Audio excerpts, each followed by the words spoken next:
Uzoefu wa jangwani. Jangwa ni nini basi? Jangwa ni uso wa dunia ambao hauna mmea. Hiyo ni sifa moja. Katika nyuso za dunia waliosoma jiografia, kuna jangwa, kuna misitu, kuna bahari, kuna yani water bodies, kuna maji, kuna misitu, kuna jangwa ni moja ya nyuso za dunia. Lakini uso huu wa dunia una sifa ya kuwa hauna mmea. Hauna mmea. Na kwa vile hauna mmea, hewa ya jangwani ni nzito. Na mnafahamu tunapata oxygen, hewa safi kutoka katika mimea. Ama kama kuna mmea ni kidogo sana, iko scattered mahali fulani hivi. Sifa ya pili ya jangwani ni upepo mkali. Upepo mkali unaovuma. Sifa ya tatu ya jangwani, hakuna maji. Isipokuwa mahali pachache unaweza ukapata maji, mahali pachache. Wenye oasis, mahali fulani pachache. Hakuna miti, hewa nzito. Upepo mkali, hakuna maji jangwani. Sifa nyingine ya jangwani ni joto kali wakati wa mchana. Digrii joto ziko juu kabisa. Na wakati wa usiku ni baridi. Na ndio maana Mungu akiwapitisha watoto wake jangwani, aliwafunika kwa wingu mchana kwa joto kali. Na usiku alikuwa nao kwa nguzo ya moto, ili awamulikie na kuwapasha joto. Jamani, uwepo wa Mungu unaleta joto. Uwepo wa Mungu unaleta nuru. Uwepo wa Mungu ni kivuli kwa Israeli. Uwepo wa Mungu ni wa muhimu. Jangwani panatisha. Hakuna matumaini ya kuishi jangwani. Hakuna mtu anayeweza kupachagua aishi jangwani. Hapa Afrika kuna majangwa, kuna jangwa la Kalahari, kuna jangwa la Sahara. Mimi sijafika Botswana kuona majangwa yale Afrika ya Magharibi. Lakini nimefika Cairo mara kadhaa, mji wa Cairo, mji mkuu wa Misri. Uko kando ya mto mashuhuri mrefu kuliko mito yote Afrika, mto wa Nile, na unapita hapo Misri na hapo Cairo, na panafurahisha kuwa na mto huo. Nilipokuwa naongea na Misri mmoja, alisema, akanipeleka mahali wanatengeneza ukindu, papyrus. Anasema hii mimea haionekani kwingine kokote duniani, iko tu hapa, ni kiburi, ni fahari ya Misri. Nikasema hii mimea inaonekana Msoma kule Tanzania. Ni fahari ya Tanzania. Yaani ninyi hii mbegu ndio mliipata kutoka huko. Najua mtu anaweza kuchezea na vitu vinatoka kwako. Lakini nje kidogo na mto wa Misri wanautumia vizuri kula chakula cha jioni, mnaingia kwenye meli za hoteli. Hoteli liko kwenye meli. Na waimbaji wanaowapigia mziki na kuimba, mnazunguka mto Nile huko na huko tangu saa 2 mpaka saa 4 usiku, mnaimba, mnakula, ni kupata pesa. Watu jangwani basi tuliingia, shibe ni nzuri kwenye mto Nile. Nasema lakini mito ya kwetu mbona hatufanyi haya? Lakini nilipita jangwani, nilipata nafasi ya kusafiri kwa basi kutoka Cairo kupita jangwa kuelekea mfereji wa Suez. Na baada ya kuvuka mfereji wa Suez kuelekea jangwa la peninsula ya Sinai.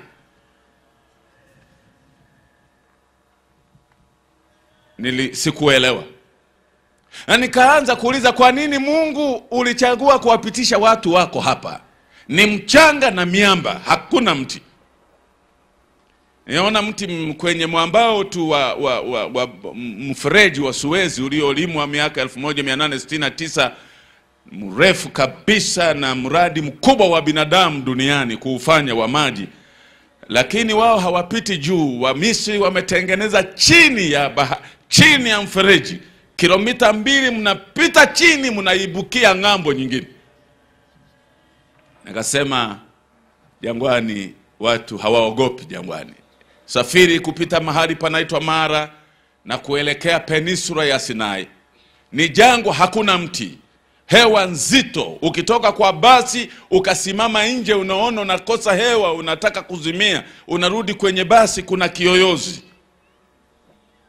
Nikipanda juu ya mlima wa Sinai jangwani ninakosa hewa na inabidi upande usiku, kuna baridi, mchana utazimia kwa joto. Na watu wengi wanaishia hapo katikati, lakini namshukuru Mungu alinipa nguvu nikafika juu ya kilele cha Sinai. Nikasema hapa ndipo amri ya Mungu ilipotolewa katika jangwa. Na kutoka hapo jangwa la Beersheba kuelekea Yerusalemu mpaka bahari Mfu, jangwa la Sodoma na Gomora, jangwa la Judea mahali Yohana Mbatizaji alipohubiri, tubuni, ufalme wa mbinguni umefika. Jangwani.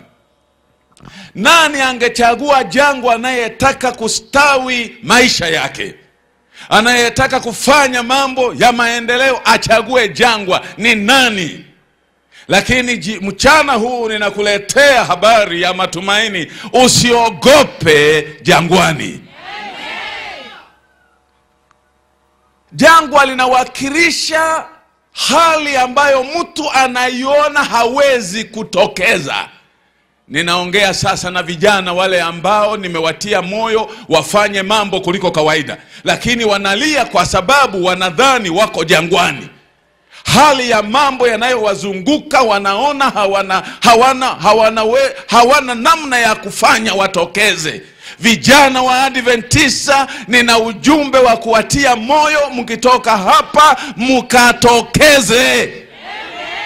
Na hawa wanaosema ni wazee, vijana wananitazama tu, maana wanajua si mzee yupo. Na akina mama hawakusema sana, maana wanasema si baba mume wangu yupo.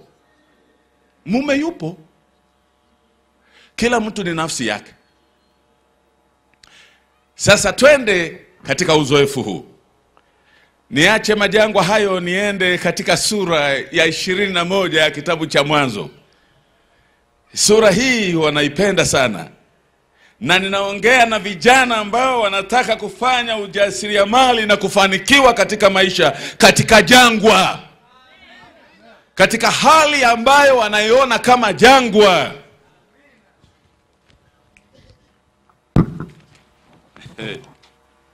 Haleluya. Nisome 21 fungu la 17. 21 fungu la 17. Mungu akasikia sauti ya kijana. Malaika wa Mungu akamwita Hajiri kutoka mbinguni. Akamwambia, una nini Hajiri? Usiogope. Neno usiogope nimelifuatilia kweli kwenye Biblia. Maana Mungu amesikia sauti ya kijana huko aliko. Ukiishia hapo hakitaeleweka, lakini nilitafuta neno langu naloenda nalo, usiogope. Hajiri, usiogope. Hajiri ni mke nje ya mpango wa Mungu wa Ibrahimu.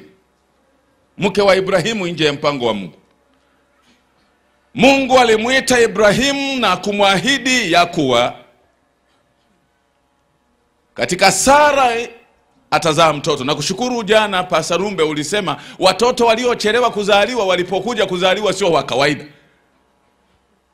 Isaka sio wa kawaida, Samueli sio wa kawaida, Yohana Mbatizaji sio wa kawaida. Kumbe ukichelewa kuzaa mtoto usiharakishe, anakuja sio wa kawaida. Sasa huyu Ibrahim, kama binadamu tulivyo sisi, alifika mahali imani yake ikatikiswa, ikajaribiwa. Kuna mambo mawili Ibrahimu aliyafanya aliyoonyesha na watu wanayafagiria, wanasema huenda ni. Moja la kwanza, alisema uongo ya kwamba Sara sio mke wake. Na wengine wamevika kitu hicho wanakiita ukweli, uongo mtakatifu. Hakuna uongo mtakatifu. Uongo ni uongo.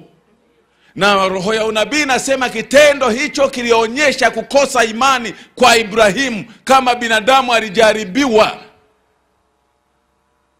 Jamani, hata wachungaji wanajaribiwa.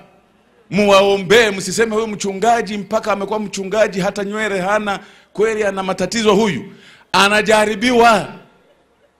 Najua kuna wachungaji tuko level, wengine hata nywele walishamaliza. Anajaribiwa. Ibrahimu akatikiswa. Lakini la pili, alipoona anachelewa na Sara anazidi kwa mzee, Sara akasuggest, akasema, mzee, unajua kuna mambo mengine lazima tuwe na sisi uende nayo kwa akili. Mungu alijua, alisema hili, lakini na wewe utumie akili. Huyu binti aliyeko hapa mtumishi anaitwa Hajiri, muingilie, maana umezeweka. Ulishaona wapi katika historia mtu wa miaka 90 amezaa? Mama amezaa, maziwa yamekuwa marefu mpaka yanavuka kitovu. Anazaaje? Tumbo la uzazi lilishafunga zamani. Hakuna homoni zinazokuza mayai tena. Anazaaje? Mbona kuna logiki? Ibrahimu naye akasema, yawezekana ni kweli.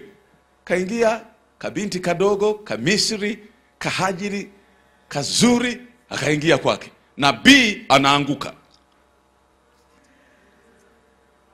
Binti kalipochukua mimba, kakajaa kiburi, majivuno, kujiona. Na Sara akawa chini. Sara naye akajitutumua, akakatesa, wakasumbuana, Hajiri akatoroka. Katika sura ya 16 ya Mwanzo inaonyesha Hajiri anatoroka. Lakini akiwa anatoroka jangwani akakutana na malaika. Jamani, hakuna maeneo ambayo utakuwa Mungu asikutane na wewe. Katika hali yoyote, wale wanaomtumaini Mungu, huyu binti ni Misri na amemwangusha mzee wa imani, lakini Mungu ni mwenye pendo na rehema, ni mwingi wa fadhili. Ndiyo maana ninasema hata kama umejikwaa, umeanguka, Bwana wa majeshi ni mwingi wa neema na rehema. Katika makambi haya anataka akutane nawe hapo jangwani. Na akikutana nawe autia moyo. Akakutana asema, Hajiri, rudi kwa bibi yako ukanyenyekee. Nami ninakubariki, utazaa mtoto mwanaume. Na mtoto huyu nimembariki, atakuwa maseidi 12 na atakuwa hodari katika nchi. Akarudi, akanyenyekea, mtoto akazaliwa. Baadaye Isaka naye akazaliwa, kukawa na watoto 2 kwa Ibrahimu. Siku ya sherehe fulani kwa ajili ya Isaka, wale watoto wakaonekana wanafanyana dhihaka. Yule mkubwa anamfanyia dhihaka. Sara akachukia sana. Alipochukia Sara kwa chuki kubwa kabisa, akamwambia Ibrahimu, mzee, njoo hapa, fukuza huyu mtoto na mama yake. Najua wanawake nao sijua na nguvu gani. Aliyependekeza kuoa ni yeye, halafu tena anafukuza ni yeye. Ibrahimu safari akasema, wewe mwanamke unataka kuniletea mchezo, hatoki mtu hapa. Mgogoro kawa mkubwa, ikabidi Mungu aingilie kati. Akashuka Mungu akasema, Ibrahimu, najua unampenda mtoto wako Ishmaeli na unampenda huyu binti, na kwa kweli wewe ndiye ulimpa mimba, lakini isikize sauti ya Sara. Sitamwacha huyu mtoto, nitakuwa pamoja naye. Sikiza sauti ya Sara, aende. Kwa nasoma roho ya Mungu anasema, alipokuwa anamuaga na kumsindikiza, alikuwa na uzoefu wenye uchungu kuliko wakati wowote. Haikuwa jambo rahisi kufukuza mtoto mdogo na mama yake. Sasa twende tusome ile sura ya 21 ninaanza kusoma, tutaenda pole pole vizuri kabisa. Fungu la 14. Neno la Mungu linasema, Ibrahimu akaamuka asubuhi na mapema, akatwaa mkate na kiriba cha maji, akampa Hajiri, akamtwika begani pake, na kijana akamruhusu, naye akatoka akapotea katika jangwa la Beersheba. Mzee ambaye ukisoma Biblia anasema alikuwa tajiri sana wa dhahabu, tajiri sana wa fedha, tajiri sana wa mifugo, anatoa urithi sasa kwa mtoto wake wa mwisho, urithi wa mwisho. Vijana mpo? Vijana mpo? Nasema vijana maana wanategemea urithi sana. Wengine wanasema mzee huyu ataanguka lini, maana sasa maisha ni jua kali, na amekumbatia vyote. Ninampenda Ibrahimu, anatoa urithi kwa kijana. Mliosoma Biblia hapo, alitoa urithi gani hapo? Alitoa urithi gani? Kumbe nini hamsomi nami, na ninaweza nikakaa hapa, hamkuniajiri kuzungumza peke yangu. Akasema, anasema urithi aliotoa hii, akatwaa mkate na kiriba cha maji, akawasindikiza kutoka kwenye hema ya utajiri mkubwa iliyozungukwa kila mahali, akambebesha mkate na kiriba cha maji mama yake, na kijana mdogo akamwambia, Hajiri mke wangu na Ishmaeli mwanangu, nenda. Biblia inasema akaenda akapotea jangwani, hatarudi tena kwa Ibrahimu. Akaacha ng'ombe, akaacha mbuzi, akaacha kondoo, akaacha watumishi, watumwa wa Ibrahimu walikuwa wengi mno. Kuna wakati ilitokea vita, Ibrahimu alichukua watu 318 vijana tu watumwa, akaenda nao vitani 318. Hao wanakula tu kwa Ibrahimu usiku na mchana. Kwenu mko wangapi kwanza? Si mnalalamika na ni mko watatu tu? Yeye 318 watumwa tu wa kiume, acha wajakazi na wengine. Akapotea jangwani. Somo linasema usiogope uzoefu wa jangwani. Fungu la 15, yale maji yakaisha na kiriba cha maji kikamalizika. Akamlaza kijana chini ya kijiti kimoja, akaenda akakaa akikabiri mbali kadiri ya mtupo wa mshale, maana alisema nisimuone kijana akifa. Naye akakaa akakabiri, akapaza sauti, akalia. Pale jangwani alipotupa macho, akaona kijiti, kamti kadogo kwa nusu jangwani. Akasema maji yameisha, mkate umeisha, ni jangwani, hakuna supermarket, hakuna soko, hakuna chochote, hakuna gulio, hakuna shamba. Maji yameisha na kiriba kimeisha. Akasema mtoto huyu usiwezi nikavumilia akafa, ninamuona. Akamlaza kwenye kijiti, akaenda mbali jangwani, anatazama aone huenda ataona wasafiri wanaopita, aulize apate msaada wa maji, apate mkate. Hakuna, ni jangwani. Wakati wa jangwa la maisha, Mungu anaingilia kati. Wakati wa jangwa la maisha, Mungu anaingilia kati. Mtoto amelia mpaka sauti imezimika, ana njaa, ana kiu.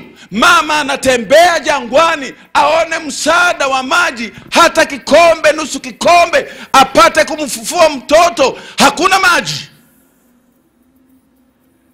Wakati fulani katika maisha, Mungu anakusubiri ufike kwenye point ambayo ni ya mwisho. point ambayo sasa huna la kufanya, Mungu anaingilia kati. Ninamshukuru Mungu ninayemwabudu, Mungu ninayemtumikia ni Mungu anayeingilia kati. Hakuna wakati atakaponiacha siku zote. Wale wanafunzi wanaosoma hawa waliokuwa wanasomesha wanaweza kujua hiyo. Wakati ameenda shuleni hana chochote na nyumbani hakuacha chochote, wakati ambako ni critical point, hapo ndipo Mungu anapochukua nafasi. Mungu wangu ni Mungu anayeingilia kati. Sasa tuende na kisa chetu. Usiogope uzoefu wa jangwani. Neno la Mungu linasema fungu la 17, haleluya. Mungu akasikia sauti ya kijana. Mungu akasikia sauti ya kijana. Mungu anasikia sauti ya mtu anayelia msaada kutoka kwake. Mungu akasikia sauti ya kijana, akatuma malaika. Saa hiyo hiyo akatuma malaika. Nimefika wapi sasa? Malaika wa Mungu akamwita Hajiri kutoka mbinguni, akasema, una nini Hajiri? Usiogope. Usiogope. Unajua Hajiri asema huyu anayeongea nisiogope, anajua mtoto anakufa hapa. Na maji yamekwisha na mkate hakuna, alafu ananiuliza nisiogope. Akiwa kwenye mashaka hayo, mjumbe wa mbinguni anaendelea akasema, ondoka, ukamuinue kijana, ukamshike mkononi mwako, kwa kuwa nitamfanya kuwa taifa kubwa. Akarudi kwa imani. Anarudi anatembea kwa imani. Kwa shida akamkuta kijana macho yamekuwa mbali. Koo limekauka. Hawezi kutoa sauti. Akatii, akambeba. Baba, nikwambie na mama, ukitaka kuona mkono wa Mungu, tii maelekezo ya Mungu. Mungu anakujaribu, anakuambia fanya kile Mungu anachokuambia, uone mkono wake. Katika hali yote ya jangwa, katika dhiki yoyote ulionayo, katika tabu yoyote unayoiendea, Mungu wa mbinguni akikuelekeza, tii mapenzi yake. Akafika akamnyanyua kijana.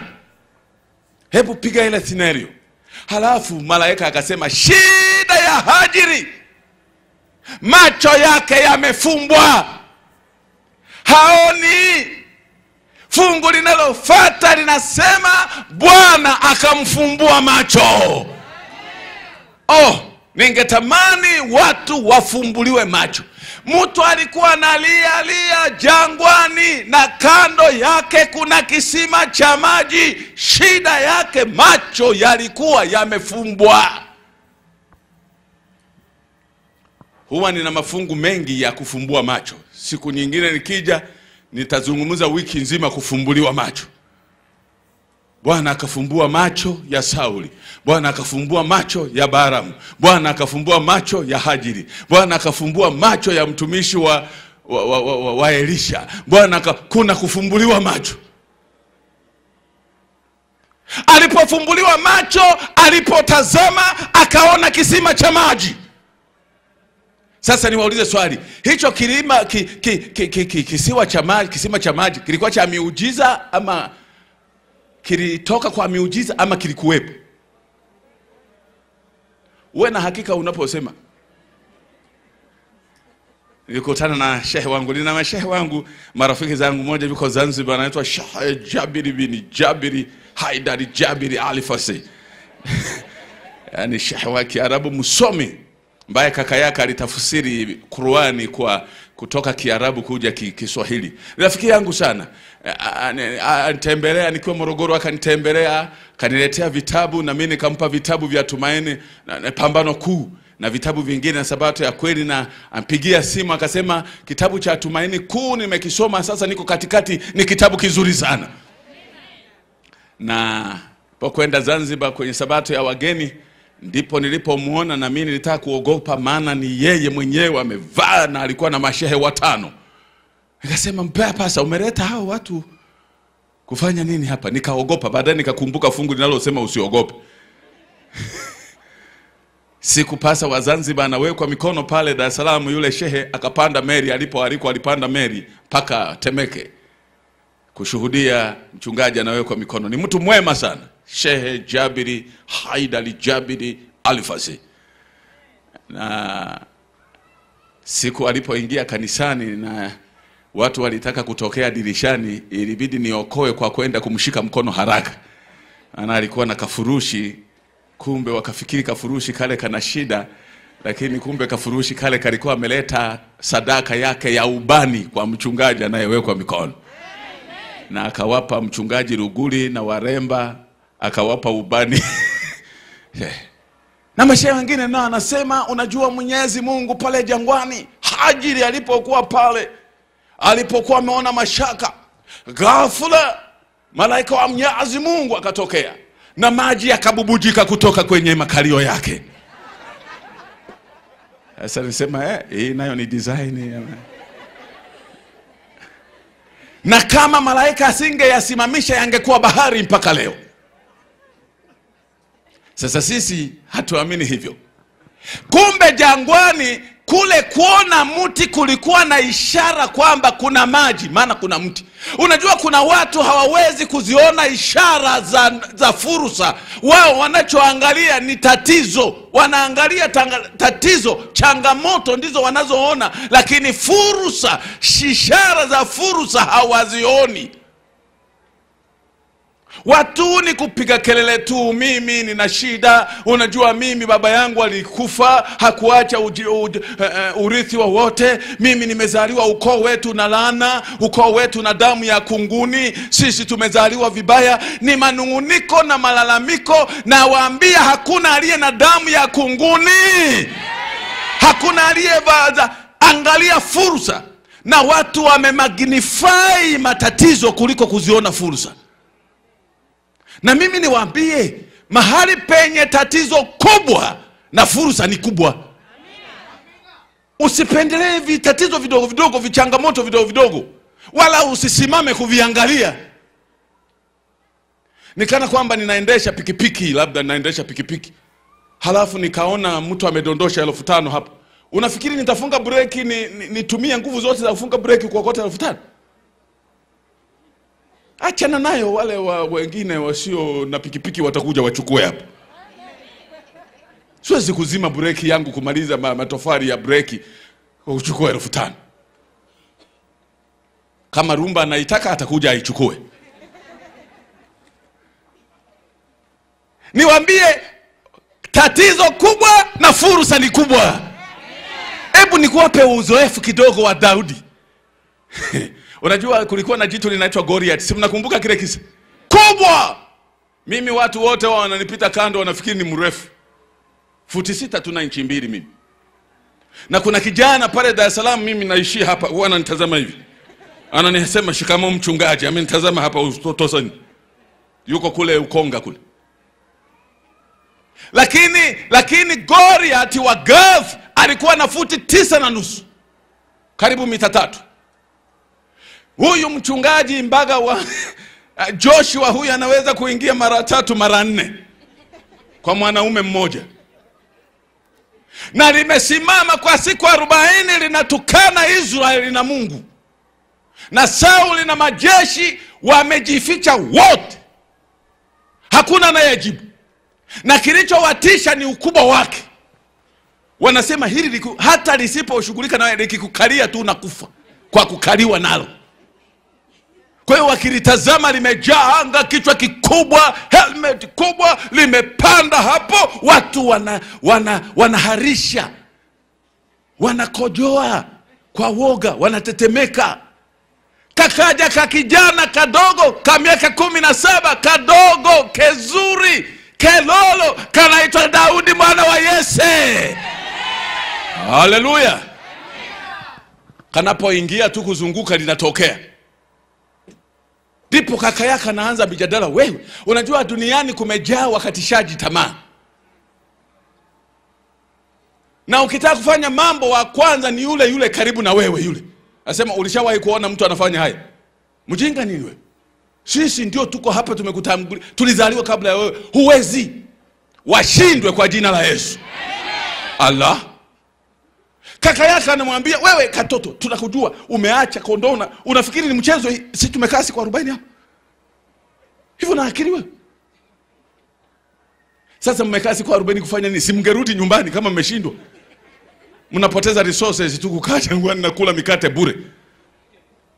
Na kwa hawajui kwamba wao wanatetemeka na majeshi ya adui nayo yanatetemeka, maana hayachukui hatua, ni kutukana tu na kwenda kusema hebu tuone kinachotokea.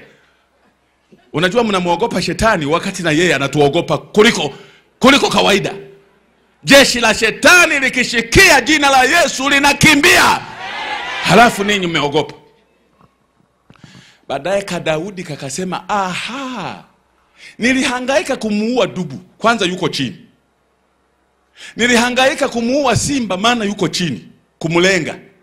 Sasa hili jitu lililopanda angani hili, yani hata halihitaji kulenga Shabani.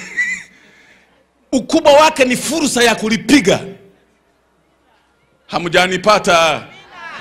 Ukubwa wake ni fursa ya kulipiga. Wakati ukubwa wake wengine wamefyata mkia, wanatetemeka, kwa mtu wa imani asiyeogopa, ukubwa wake ni fursa ya kulipiga. Ndipo kakasema, akapa na silaha, kakajaribu, kakarudisha. Wakasema si tuliwaambia kanafanya usanii tu. Kakachukua mawe 5, tukameambiwa kuna majitu ya namna hiyo, majinga 5, kila jiwe na mjinga mmoja. Na sita ya kosa, maana ni makubwa mno, ni ya kupiga. Kichwa kiko angani juu, ni kukipiga. Na ndipo likatokea, nilipoona katoto likasema, mimi ni mbwa, unanijia kwa fimbo, na kwa kiburi likachukua na ile chuma ya kichwa likatupa huko mbali. Ndipo Daudi akasema, ye fursa sasa ndio imepatikana. Kichwa kiko wazi. Ndipo kakaanza mchezo wa kuzungusha, anasema nafikiri kanafanya dance ya kitoto. Na ndipo kakarusha jiwe, na Daudi anapolitupa jiwe kwa imani analifuata, maana naamini halitakosea. Kichwa hicho kijinga kitapigwa. Kichwa kikapigwa, ushindi ukapatikana. Fursa, changamoto kubwa, fursa kubwa. Changamoto ndogo na fursa zipo. Na ukishinda changamoto kubwa unabeba utukufu. Kwa nini unashughulika na vitu vidogo vidogo havina maana hapa? Sasa watu wengi wanaangalia matatizo kuliko fursa. Kando pale kulikuwa na mti, na mti ilikuwa indicator ya kwamba kuna kitu hapa. Alipofumbuliwa macho, ndipo kule jangwani wanachimba visima. Halafu wanaweka mawe, wanavifukia kwa sababu ya vumbi, takataka zinazoingia na wanyama wanaweza kutumbukia. Kwa hiyo hapo pembeni tu kulikuwa na kisima, lakini macho yamefumbwa. Naomba Mungu atufumbue macho tuone visima vya maji jangwani. Allah, hapa ndipo kuna watu wanaelewa, lakini upande huu wao walishakwambia pasa sisi tunasema Yesu anakuja tena. Naam, ndio. Na anapokuja tena, Mama Hati ametuandikia vizuri, anasema hivi, tujiandae kwa kuja kwake, kana kwamba kiroho, kana kwamba anakuja usiku wa leo. Lakini katika habari ya maisha haya, tujiandae kana kwamba hatakuja miaka 1000 inayokuja. Maana yake tulime na kupanda na kujenga na kutengeneza maisha. Hiyo ndiyo namna ya kumngoja Yesu anayekuja. Kuna watu wanafikiri kwa kukaribia kwake waache shule, waache mashamba, waache kujenga, na walitokea wenda wazimu hapa Tanzania. Wakaongozwa na mwenda wazimu, wakatelekeza familia, wakatelekeza watoto shule, wakaacha mashamba, wakahubiri Iraki bila nauli, bila passport. Mliwasikia mpaka huku? Na huku nako walitokea wakaona hiyo ni dini. Unajua hapa duniani kuna vichwa vimetayarishwa kudanganya. Hata kama ungetengeza dini ya kutembea kichwa chini miguu juu, watu watakufuata. Wakakaa pale Segerea mahali fulani, wakawa wanajisaidia ovyo, wakachafua mazingira. Baadaye wakaenda airport sasa. waende kuhubiri, hawana nauli, hawana passport.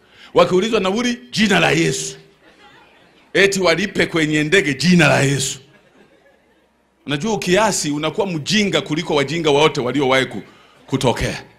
Passport ni Biblia, ati watu wakagonge kwenye Biblia visa. Walipochoka, na shukuru sana serikali ya Tanzania ikawafungulia kesi. Wakaona wakifungua ya dini wataleta mgogoro, wakafunguliwa kesi ya uzururaji. Wakashonwa ndani mwaka mzima kwa uzururaji, na sasa wametawanyika, wanatangatanga huko, na Yesu hajafanya namna gani? Wewe wa Adventista nawaambia, changamkeni, fursa zilizopo mzitumie. Tunapomsubiri Yesu, tulime, tujenge, tuoe, tuzae, tusome, na Bwana atukuzwe.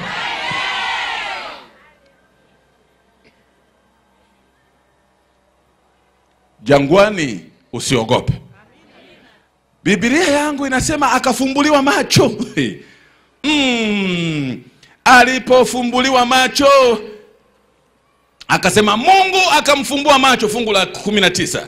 Naye akaona kisima cha maji, akakijaza kiriba maji, akamunywesha kijana. Jangwani kuna maji. Simseme amina. Jangwani kuna maji. Wewe unayelialia maisha yanakukunja, maisha hayatatuliwi kwa kulia. Maisha hayatatuliwi kwa kunungunika na kumulani baba yako aliyekufa zamani, hakukuachia urithi. Hayaokolewi kwa hivyo. Maisha yanaokolewa kwa kufumbuliwa macho ya akili na kuona fursa kwa kufikiri. Nikiwa ziara ya Israeli, yule Mwisraeli aliyekuwa anatuongoza, tukafika shamba moja la mitende kubwa.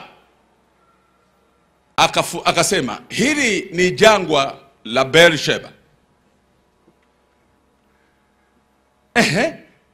Miaka 100 iliyopita lilikuwa jangwa, halina mmea, halina chochote, halina kitu. Tukasoma maandiko matakatifu.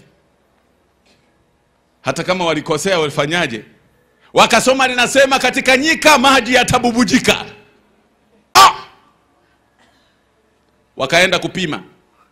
Walipopima wakakuta maji yako chini ya jangwa mita 1500.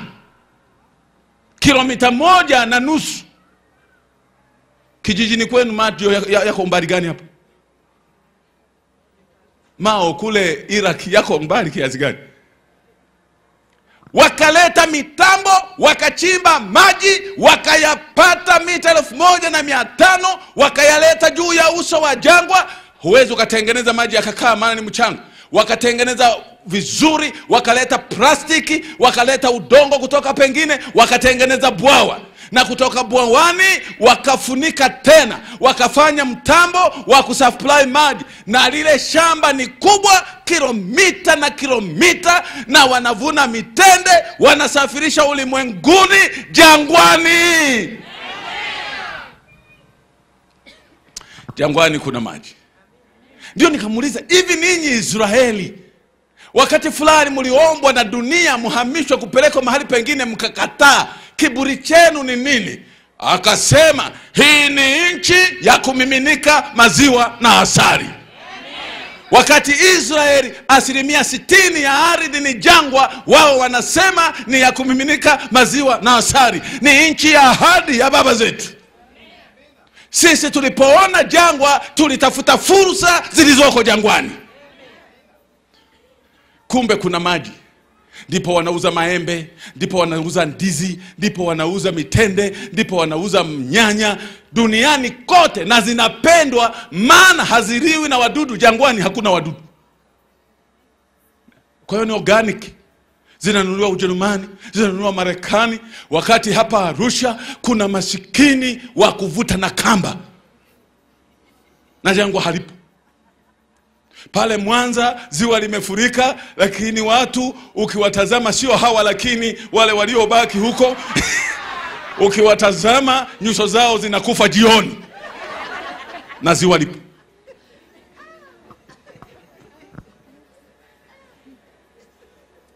Kwa hiyo akasema lile jua kali la jangwani, si tukajua ndio tunaweza tukapata umeme wa hakika. Kwa hiyo wana masora makubwa ya umeme. Hawana hydropower, hawana gesi, hawana nini. Lile joto la jangwani ni fursa ya umeme mkubwa wenye nguvu. Hawana ziwa zuri, wana Dead Sea. Hakuna samaki, hakuna chura. Wakasema walipopima kuna madini, kuna calcium, magnesium, kuna nini. Ndiyo, kuna viwanda kulizunguka, wanatengeneza mbolea, wanatengeneza madawa, wanatengeneza manukato, wanatengeneza marashi. Ni matajiri jangwani. Sijui nisemaje jamani. Enyi vijana wa Arusha, kuna fursa, mkeni mfumbuliwe macho mpate kuona. Msirielie, mkiendelea kulialia Yesu atakuja na mbinguni hamuendi. Maana nikiwadanganya nitafanya dhambi. Maana Biblia inasema wazembe hawaendi mbinguni, na wala waoga hawataurithi ufalme wa mbinguni. Ndio maana nimekuja na ujumbe wa kusema msiogope. Kama kuna miti Lebanoni, sio jangwa lile sasa, mwambani. Nchi hii ambayo imefunikwa na utukufu. Mgomba unauacha, unaenda safari, unakuta umeanza kuzaa wenyewe. Halafu kuna masikini anayetembea mgongo maili 10, anakufa kesho kutu. Hana hata zaka ya kuleta kanisani, hata sadaka, hata mchango wa kujenga kanisa lao dogo, paka alete mzungu. Mzungu anayetoka jangwani. Aibu juu ya Israeli. Imefika saa Bwana afumbue macho yetu. Jangwani kuna maji. Jangwani kuna maji. Kinachokosekana fumbuliwa macho. Mwambie Mungu, nifumbue macho. Sema nifumbue macho. Umefumbuliwa. Haikuishia hapo. Akanywa maji ya jangwani, na yeye akanywa, kiriba akakijaza. Sasa unajua aliondoka hapo maeneo yale, alibaki anazunguka zunguka. Maisha yakawa yazunguka zunguka. Lakini bado sasa afanyeje? Hebu tuendelee. Napenda Biblia. Fungu la 20. Mungu akawa pamoja na huyo kijana. Haleluya. Katika jangwa la Beersheba akakua, akakaa katika jangwa, akawa mvuta upinde. Sasa kesi ya maji wamemaliza, lakini wanapata wapi mkate? Siku moja mtoto amekwenda akaona swara wa jangwani. Asema naweza kufanyaje? Nimeona swara jangwani. Siku moja akamwona baba yake amejikunja hapo kwenye kahema kwa jangwani, anatengeneza upinde. Na hako, we mama tulia. Situliacha tukawa tunakula nyama za kondoo na mbuzi kwa Ibrahimu. Nimeona kondoo wengine wa jangwani. Wako tu waliweko. Akatoka asubuhi moja, kijana aliporudi jioni amebeba swara. Jamani hamnielewa, pasa hujanielewa. Amebeba swara. Mama akamtazama akashangaa. Asema mama, kwenye jangwa huko. Na of course pale Beersheba kuna kambuga, nimeona kuna swara hao. Na mbuga hiyo wanalishwa kama wale tuna ng'ombe tunao wafuga. Hakuna nyasi, hakuna nini. Sasa ndio mbuga yao ya wanyama. Swara wa jangwani. Biblia inasema akaanza kuwinda jangwani, maisha akatembea. Sasa akaanza kutengeneza nyama choma. Haleluya. Wale wasafiri wanaopita midomo imekauka, anasema piteni hapa, kuna steak. Unataka ya mfugo, unataka supu? Jangwani. Jamani, unataka supu jangwani? Simseme amina. Akaanza kupita upinde, akastawi jangwani. Jangwani kuna maji. Jangwani kuna kuwinda. Kuna supu jangwani. Mbona unalialia? Umeweka vigingi vingi. Hofu imekumaliza. Ujumbe wa malaika ulikuwa mdogo tu, usiogope, akamaliza. Neno usiogope, maji yakafunguka. Neno usiogope, uwindaji ukafunguka. Akalisha wasafiri, wanampa mkate, anauza supu, anauza nyama choma, hakuna hata kodi. Mwisho mtoto akakulia jangwani. Simseme amina jamani. akakulia jangwani. Sasa amekuwa, amekomaa, fungu linaendelea, likasema hapa nikilisoma nitamaliza fungu la 21. Akakaa katika jangwa la Parani. Mama yake akamuoza katika haleluya. Jangwani kuna maji. Jangwani kuna kuwinda. Na kwa jangwani kuna kuoa.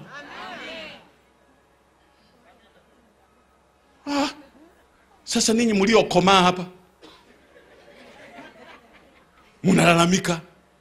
Na wengine wana Kiswahili kirefu wanatupia mawazo wazee.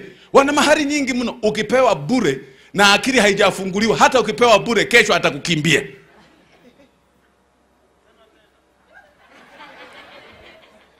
Hata ukipewa bure jioni ya leo na akili haijafunguliwa atakukimbia. Ishu sio mahari, ishi ni akili yako haijafunguka. Kuna wanaume wanatesa wanawake duniani hapa hujawahi kuona. Mama hana kitu. Gauni la makambi ya mwaka jana ni lile mpaka leo. Burezia ya kufunga maziwa yake mpaka imelegea lastiki mgongoni. Ni ile. Na mume wake kijana yuko na yeye naye hana mwelekeo. Huyu binti naye alikuzwa bila kufumbuliwa macho. Ni wenye shida wawili wako kwenye kibanda chao. Maana naye alikuwa na shida. Siku ya kuolewa mzee wake alifurahi sana, na alipoulizwa kutoa usia alisema maneno haya: ninamshukuru Mungu leo nimeutua mzigo huu. Ninakupa baba mkwe mzigo huu. Amekutana hapa. Na hivyo mama akiuliza makambi amefika kale ka kiatu, ndio ana mafungu mengi. Kujipamba kwenu kusiwe kujipamba kwenu. Ai. Nani alikuambia atembee namna hiyo? Asema baba.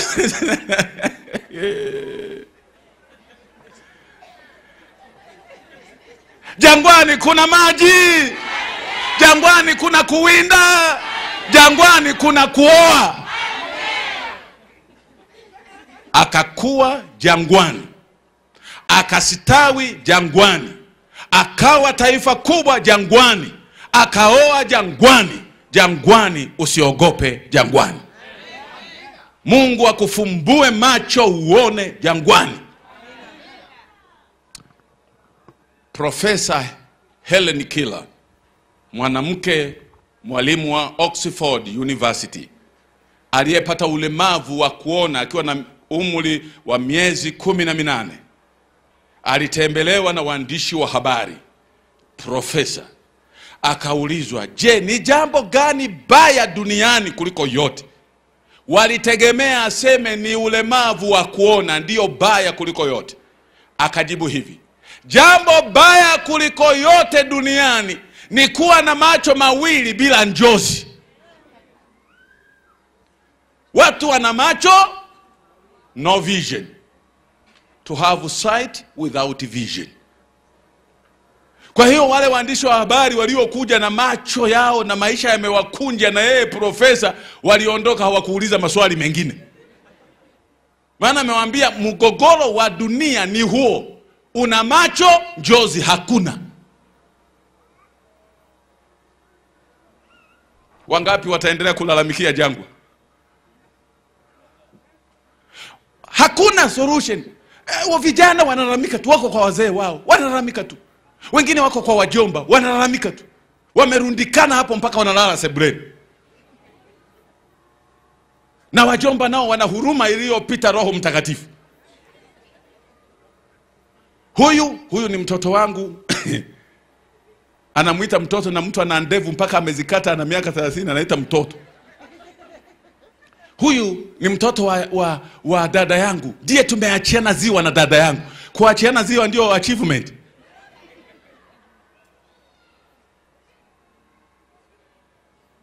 Nimewaambia Dar es Salaam kila kona, niambia mliona design hiyo mkamfukuze, umlipie chumba mwezi mmoja jangwani. mwezi wa pili atayatengeneza maisha. Usiwarundike hapo, unatengeneza uzazi ambao ni laana. Watoto wa Afrika ni laana. Vijana wa Afrika, changamkeni, usione fahari kujivuta kwenye makochi ya mama yako hapo. Nenda kachonge, hata kama ukikaa vibali na anguka, siku nyingine utatengeneza lenye kukaa vizuri. We binti, hata kuwa umeshangaa watu mabinti wamedorora, utafikiri pilao la muhogo. Hana mwelekeo.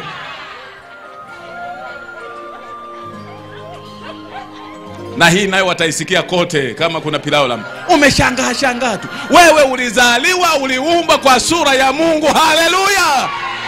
Ni viumbe wa ajabu, na mshukuru Mungu aliniumba kwa sura yake, kwa mfano wake. Mungu aliyeumba dunia kutoka katika utupu. He created the heavens and the earth from nothing. Na sisi tunaweza tukaumba kutoka katika alivyoviumba. Ndani ya jangwa, ndani ya popote, umba, pata maisha bora, jenga nyumba yako, oa mke wako, olewa na mme wako, toa zaka na sadaka, saidia familia yako, saidia taifa, unapomngoja Yesu anayekuja haraka. Bwana au